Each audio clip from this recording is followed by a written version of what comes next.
All right. So speaking of mice, we talked about Logitech's MX Master a second ago, and now Mr. Jeff Camp, and I'm happy to inform you that I've decided that we are going to talk about your. Okay, yeah, we are going to talk about your review of EVGA's Torq X5 and X10 mice reviewed. This is Rodentia. Okay, what? EVG Evga? Evga? Something like that. He got a little too cute with Yeah. the subtitle Yeah, in. you know. Somehow we didn't edit that out. Jeff and I Boy. failed you No, all. it's just like. I Look, Scott, apologize. I mean, look, you bring this guy on, and I get his super ego, but he's just trying so hard. You know, he's like, he's trying to move the agenda along, and he's telling jokes, and he's like doing these subheadings that just don't make any sense. And it's just, you know what I'm saying? Like, when you do it, it's okay. When you do it, it's funny.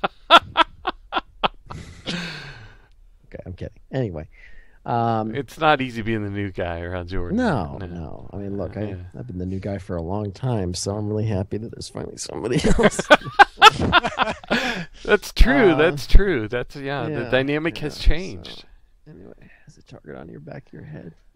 Anyway, so this I'm just scrolling through, and Jeff, I have actually not had a chance to read this yet, but I'm seeing visuals that make me go, wow, this is a very interesting take on the customizable ergonomic gaming mouse in two variants, the X5 and the X10. So let's start with the basics. What makes these two models different? And then I want to dive into things like weight adjustment, a grip adjustment, the height of each mouse can be, or at least this one variant, the X10, can be adjusted. A lot of interesting nuances here I want to get into. Let's just start with the basics. Okay, so like most importantly, one is $50, one is like $70, and what that extra money buys you, and the more expensive one is the X10. And what that more expensive mouse gets you is all that adjustability for one, a slightly more high resolution sensor. What else? Oh yeah, a laser sensor, most importantly. Like weight tuning. And there's like a metal base plate in it, so it just feels a little more solid. Plus it has like a dimpled surface, whereas this other one has a glossy, smooth surface. So the differences are subtle, but um, so yeah, the cheaper one, the X5, you can't adjust the weight, you can't adjust the shape. It uses like more traditional optical sensor. It has fewer levels of on-the-fly DPI adjustment. Like it also only has one like customizable LED, whereas the X10 has two. It's not going to make your kill-death ratio any better, but I guess it looks Right. cooler. So, but that's the most basic rundown. Oh, and I Right. guess the X5 is all plastic too. But that, What's the cost difference on these? well, the X5 is $50 and the X10 is 65 at Interesting. retail right now. You know, it's funny because I mean, the mouse that I use right now is the Corsair M60, which we've liked a lot of the years, and I gotta say, I don't like this mouse. Like, for all the time that I've played it, I want something different. So I'm intrigued by these. So let's keep going because at some point I might have to leave my current mouse for a new mouse. But don't tell it that. Okay, so let's start with I guess the X10 is kind of the more exciting model here. I mean, I'm just looking at things like, for instance, interesting goodies. You can change the profile of the mouse. By that I mean the height from the sort of the desk to your hand. Right. To either sort of more of a curved shape or a flatter shape using a little Torque screw, I guess, that's provided with the mouse. Is that a difference that you found useful or a tweak? Well, I guess the reason EVGA allows for that is obviously because people take different approaches to grips, like we were just discussing. Some Yeah. people hold like the mouse in their palm and then with their fingers just sort of flat on it. And then others will kind of, I guess, move their fingers into more of a claw shape, like where Yeah, it's that's still kind in of what I their would do. palm, but the fingertips are what's controlling the mouse. And then like the third most common style, I guess, is where the mouse isn't actually in your palm at all, and you're just using your fingertips to control the mouse.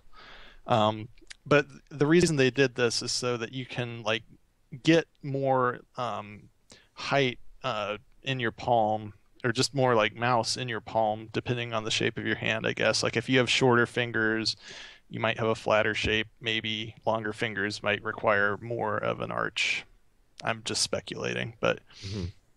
I mean, I found it like I tried, I usually use like a fingertip grip when I'm actually playing games, but I tried like the common grip shapes with this thing, and I found, you can get it to be pretty comfortable no matter what style it's in.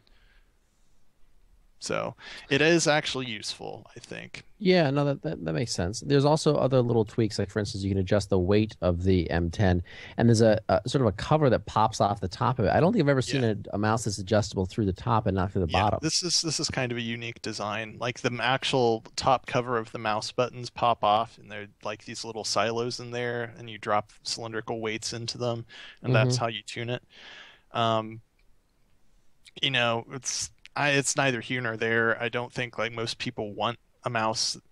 Obviously it runs to preference, but this is already a pretty heavy mouse. Some people could like it heavier, I guess, but I've never understood how the weight really impacts things, if I'm honest. But well, I mean, I guess like some people want to feel more inertia. It's not really. Again, like I always question this. I'm always a little skeptical of it because a heavier mouse might tire your hand out faster. It's harder to like.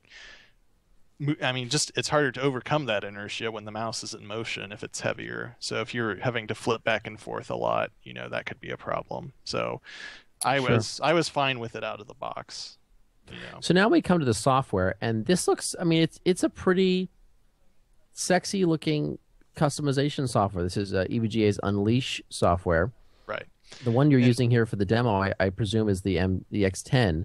it's the Um, X5s actually. I'm but sorry, the X. it's Oh, you're pretty right. similar. It's pretty similar between mice. Hmm. They And do this is the where you same can thing. adjust everything from the preset settings on the DPI sensitivity. This can customizable LED lighting. Obviously, the buttons are very customizable. This is not wildly unusual for a customizable gaming mouse, but I don't know that the dial design on the Torq or on the sensitivity and button control. I kind of like it. It's kind of sexy.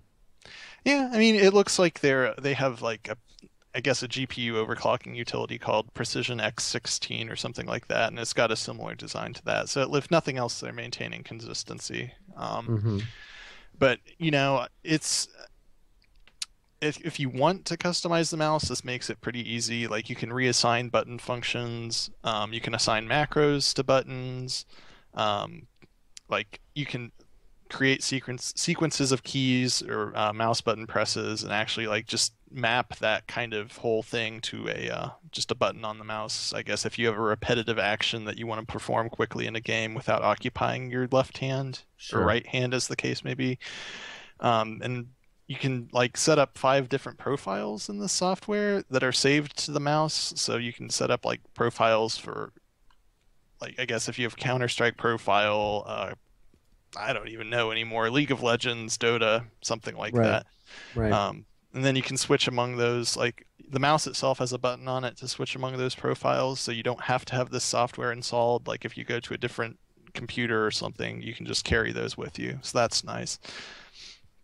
And then of course you Now, can change the color of the LEDs in the software. That's the most sure. important Once again, feature. and So, I'll continue to maintain this for the purposes of our audience.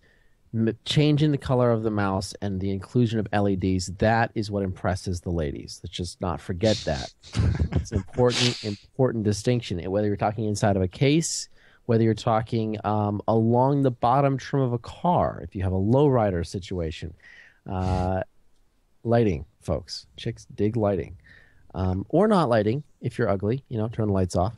Um, So you compared this mouse to the Go5 Proteus core. That's a Logitech mouse that looks like an accessory from Mass Effect. And surprisingly, even though it has all the tweaks, I want to cut to the chase a little bit for the sake of time, sure. and also kind of bored of this already.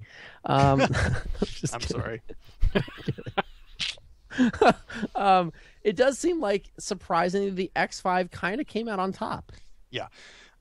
Like I've always been a Logitech mouse user. I've had like G5, like one of their gaming mice was the G5, like a couple generations before this thing, and I just had one of those for the longest time Yeah. until the scroll wheel died, and then I bought this thing just recently, this G502 just recently as a replacement, and I'd never used anything else. I just wasn't familiar with it. So I was like, well, this is fine. And, but then like I got like the X5 is only like 85 grams as opposed to like 120 something for these other mice. And that actually is really nice because it doesn't feel like anything in your hand. You're just flicking around without any weight or resistance.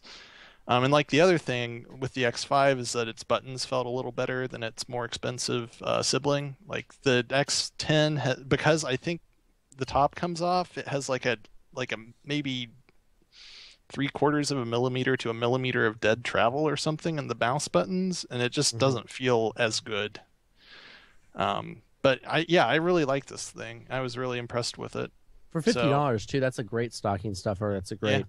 It's plenty reasonable for and like it's an optical. This X5 is an optical sensor based mouse, which a lot of elite gamers seem to prefer. So it's got like all the right features as opposed to laser.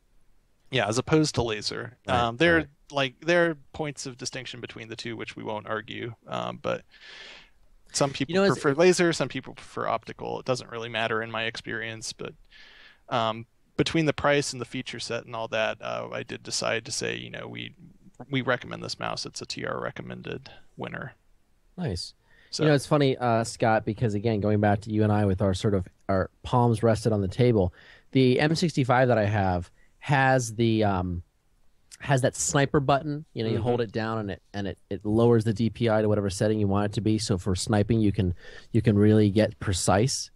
But it really kind of backfires on you, and I end up never using that button because if you're resting your palm on the table and then you have to squeeze your thumb in to get that sniper button controlled, now you're trying to move around with your thumb sort of tensed, and it actually just kind of cripples your entire ability to really navigate the mouse.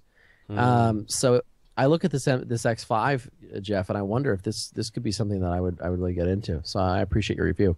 Yeah. And it's just notable to say, one of the reasons I wanted us to review this is these are ambidextrous mice. I noticed that, yeah. I'm left-handed, but I usually mouse right-handed, but I switch because just trying to avoid carpal tunnel and stuff. Right. And I have the Corsair M65 actually, and it's really kind of terrible when you switch it over. Yeah. It's not that bad actually. I mean, but a lot of mice, most gaming mice are pretty much not symmetrical, and so it's going to be weird, right? Yeah. So these are truly symmetrical. So Jeff, you can send them to my address whenever, because I could actually, it would be nice to have a decent mouse with either hand works the same. So now I've got lots of mice. You don't have to send me one, but you really should. Yeah, sure. Fill in the comments. I'm holding on to the X5 because I really liked it, but you can have the X10. That is a deal. That's a good deal. I'll take it.